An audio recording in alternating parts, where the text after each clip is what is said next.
আসসালামু আলাইকুম ভিউয়ার্স, কেমন আছেন সবাই? শুরু করছি আরেকটা নতুন ব্লগ। আজকে যেহেতু ছুটির দিন, তাই ভাবছি মুরগি ও পোলাও মাংস রান্না করব। এখন আমি মুরগি ধুয়ে নিব। এর মধ্যে দিয়ে দিব পেঁয়াজ, আদা বাটা, রসুন বাটা, দারচিনি, তেজপাতা, জিরা গুঁড়া, গরম মশলা গুঁড়া, এলাচ, হলুদ ও মরিচ গুঁড়া, ধনিয়া গুঁড়া ও লবণ, তেল।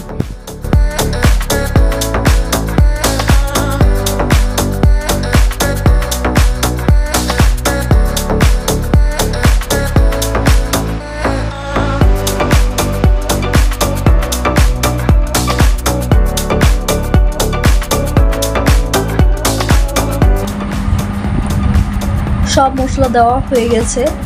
এবার ভালো করে হাত দিয়ে মাখবো।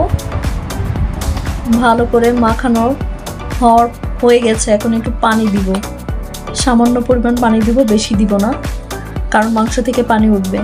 এবার মাংসটা আমি চুলায় বসিয়ে দিব, তারপর ঢাকনা দিয়ে দিব।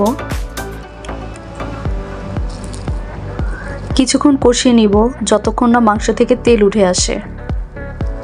এক্ষেত্রে আমি হিটটা রাখবো মিডিয়াম। ঢাকনাটা উঠিয়ে আবার মাংসটা একটু নেড়ে চেড়ে দিচ্ছি। এখনো অনেক ঝোল উঠেছে মাংস থেকে, আর একটু ভালো করে কষিয়ে নিব। ভালো করে আমি নেড়ে চেড়ে দিচ্ছি। এবার আবার ঢাকনাটা দিয়ে দিব। এবার কিছুক্ষণ কষানোর পর আমি পানি দিব, আবার একটু নেড়ে চেড়ে দিব, তারপর আবার ঢাকনা দিয়ে দিব।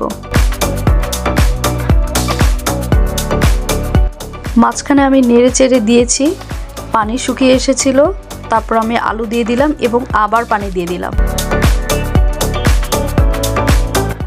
এবার মাংসের ঝোল শুকিয়ে এসেছে, অর্থাৎ মাখা মাখা হয়েছে।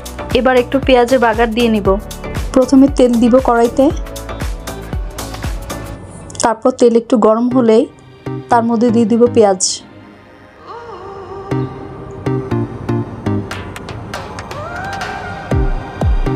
এখন ভালো করে নেড়ে চেড়ে লাল করে ব্রাউন কালার হলেই, ব্রাউন কালার হওয়া পর্যন্ত একটু ভাজবো। ভাজা হয়ে গেলে আমি মাংসের মধ্যে দিয়ে দিব।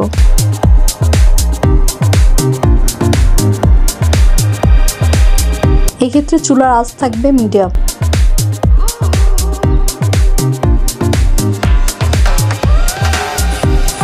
পেঁয়াজ ভাজাটা দিলে মাংসের একটু আলাদা গ্রান বের হয় এবং খেতেও টেস্টটা একটু বাড়ে। আপনারা চেষ্টা করবেন পেঁয়াজের বাগারটা দিতে। এখন আমি মাংসের মধ্যে পেঁয়াজের বাগারটা দিয়ে দিয়েছি।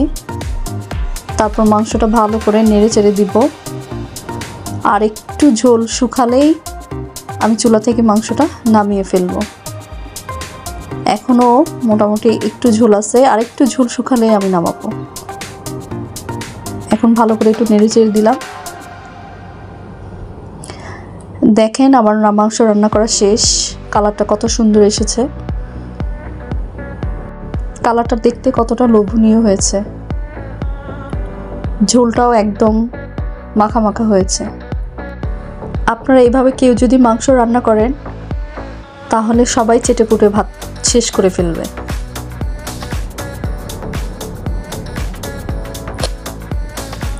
আমার মাংস রান্না করা শেষ। এবার আমি পোলাও রান্না করব। প্রথমে তেল দিয়ে নিলাম, তারপর এর মধ্যে দিয়ে দিলাম ঘি 3 চামচ, তারপর সব গরম মশলা দিয়ে দিব, সাথে পেঁয়াজ। এবার নাড়তে থাকবো। এটা ততক্ষণ পর্যন্ত নাড়বো যতক্ষণ না পর্যন্ত ব্রাউন কালার হয়। তারপর পেঁয়াজ, গরম মশলা সব দেওয়া হয়ে গেছে। এখন দিব একটু আদা বাটা, রসুন বাটা। তারপর ভালো করে একটু নেড়ে চেড়ে তার মধ্যে দিয়ে দিব পোলাও চাল। পোলাও চালগুলো মিডিয়াম আছে একটু ভালো করে ভেজে নিব। চাল ভালো করে ভাজা হলে পোলাওগুলো অনেক ঝরঝরা হয়, সেজন্য একটু চেষ্টা করবেন চালগুলো ভালো করে একটু ভেজে নেওয়ার জন্য। সেক্ষেত্রে চুলার আঁচ একটু কমিয়ে দিবেন, মিডিয়াম থেকে একটু লো করে দিলে হবে। আমি ভালো করে এখন চালগুলো ভেজে নিচ্ছি উপরে নিচ করে। এবার আমি গরম পানি দিয়ে দিচ্ছি। চাল যতটুকু দিবেন পানি তার দ্বিগুণ দিবেন, তাহলে পোলাওগুলো একদম নরম হবে না, ঝরঝরে হবে। পোলাওতে পানি দেওয়া হয়ে গেছে, এবার দিব সামান্য চিনি, কাঁচামরিচ, তারপরে আবার একটু নেড়েচেড়ে দিব।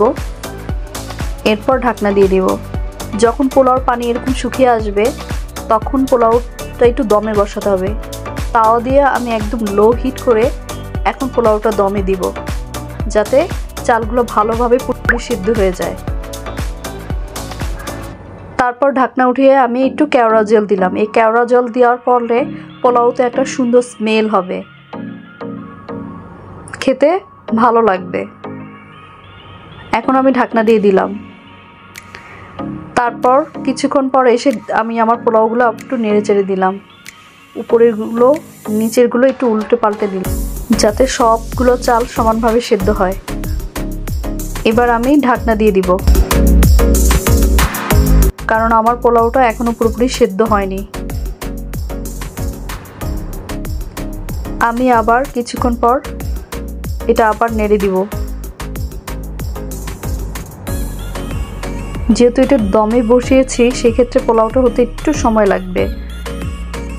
তারপর এটা চাল অনুযায়ী, অনেক চালে দেখা যায় অনেক তাড়াতাড়ি হয়ে যায়, আবার কিছু কিছু চালে আছে একটু সময় লাগে। সেক্ষেত্রে আমি দেখে নিলাম আর পানি কি আর একটু পানি দেওয়া লাগবে কিনা, যে না আমার পানি দেওয়া লাগবে না, মোটামুটি এই দমেই হয়ে যাবে আমার পোলাও, একটু সময় লাগবে। সেজন্য আবার নেড়ে চেড়ে ঢাকনা দিয়ে দিব। ফাইনালি আমার পোলাও হয়ে গেছে। এখন আমি চুলাটা বন্ধ করে দিব। এবার আমি বেগুন ভেজে নিব। বেগুনের মধ্যে একটু হলুদের গুঁড়া, মরিচের গুঁড়া, ধনিয়া গুঁড়া আর লবণ দিয়ে ভালোভাবে মাখিয়ে নিচ্ছি। প্রত্যেকটা বেগুনের গায়ে ভালো করে মশলাটা মাখাতে হবে, যাতে করে ভিতরে লবণ মরিচ সবই ঢুকে, খেতে যাতে খারাপ না লাগে। এখন আমি ভেজে নিব। কড়াইতে প্রথমে তেল দিলাম। তেল দেওয়ার পরে বেগুনগুলো আস্তে আস্তে দিয়ে দিচ্ছি। আপনারা যারা বেগুন ভাজতে চান তারা আগে একটু মাখিয়ে নেবেন। আমি সময়ের জন্য আগে মাখাতে পারলাম না, তাহলে আপনার তেলটা একটু কম টানবে বেগুন, তা না হলে বেগুন ভাজাতে অনেক তেল লাগে। এখন আমি ভালো করে চেপে চেপে বেগুনগুলো ভাজতেছি, যাতে ভিতরে তেল ঢুকে এবং ভালো করে সেদ্ধ হয়। তারপর আমি উল্টিয়ে দিলাম। বেগুন ভাজার ক্ষেত্রে একটু লো হিটে ভাজবেন, তা না হলে বেগুন পুড়ে যাবে এবং খেতে তিতা লাগবে, খুবই বাজে লাগবে, তখন বেগুন দেখতেও খুবই বাজে হয়। এখন আমি এপিট ওপিট করে উল্টে দিচ্ছি। মোটামুটি আপনারা যারা অল্প হিটে বেগুন ভাজবেন তাদের তেল তুলনামূলকভাবে একটু কম লাগবে, ভাজলে অনেক তেল লাগবে। আপনারা চেষ্টা করবেন কম হিটে বেগুন ভাজার জন্য। আমার বেগুন ভাজা শেষ। এখন আমি টেবিলে খাবার সার্ভ করব। দেখুন পোলাওগুলো কত ঝরঝরে হয়েছে, আইটেম খুবই সামান্য।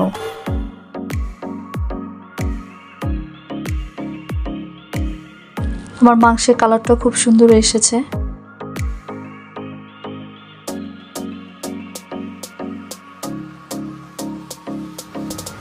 এখন আমি ওদেরকে সার্ভ করছি। প্রথমে পোলাও নিলাম, ওরা খুবই কম খায় সেজন্য অল্প করে নিলাম। তারপর বেগুন ভাজা নিলাম, তারপর একটু সামান্য লেবু নিলাম, লেবু আপনারা খাওয়ার চেষ্টা করবেন। তারপর একটু কালো জিরা নিলাম, অনেকে এটা খুব পছন্দ করে, আমি খুব পছন্দ করি। আর তারপর একটু মুরগির মাংস নিলাম। কালো জিরা আমাদের শরীরের জন্য অনেক ভালো, চেষ্টা করবেন খাবারের তালিকায় কালো জিরা রাখার জন্য। এরপর একটু সালাদ দিব, আর সালাদ ছাড়া তো আসলে খাওয়াই অসম্পূর্ণ। মাংসের ঝোল দিলাম, এরপর একটু সালাদ দিব। আপনারা আমার রেসিপিটি ট্রাই করতে পারেন। আমার বাচ্চা খুব তৃপ্তি করেই খেলো, আমি যাই রান্না করি ওরা খুব তৃপ্তি করে খায়। আমার রেসিপিটা যদি ভালো লাগে তাহলে প্লিজ একটি লাইক এবং শেয়ার করবেন। দেখা হবে পরবর্তী ব্লগে।